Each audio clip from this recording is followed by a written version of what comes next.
खंडणी प्रकरणातील फरार आरोपी वाल्मिक कराड शरण पुणे सीआयडी कार्यालयामध्ये वाल्मिकची 3 तास चौकशी। वाल्मिकला घेऊन सीआयडीची टीम केजमध्ये दाखल।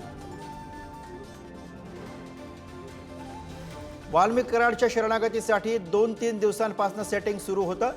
जितेंद्र आव्हाडांचं वक्तव्य तर संतोष देशमुख हत्या प्रकरणामध्ये कराडवरती गुन्हा दाखल करा, खासदार बजरंग सोनावणे यांची मागणी।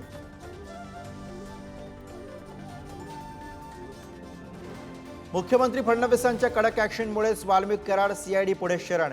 आमदार सुरेश धस यांची प्रतिक्रिया, सर्व आरोपींची संपत्ती जप्त करण्याची मागणी।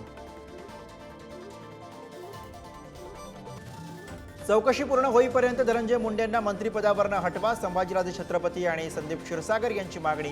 तर विरोधकांचं राजकारण त्यांना लखलाप, मुख्यमंत्र्यांचं वक्तव्य। गुन्हेगार शरण येईपर्यंत पोलीस काय करत होते? अटकेसाठी एवढा वेळ लागत असेल तर न्यायाचं काय? कराडच्या शरणागतीवरती संतोष देशमुखांची मुलगी वैभवीची प्रतिक्रिया।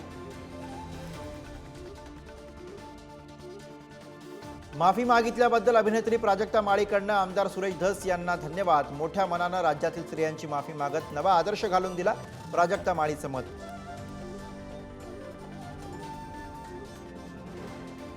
संतोष देशमुख हत्येच्या निषेधार्थ राज्यातील ग्रामपंचायती 3 दिवस बंद, आरोपींना तातडीनं अटक करण्याची मागणी।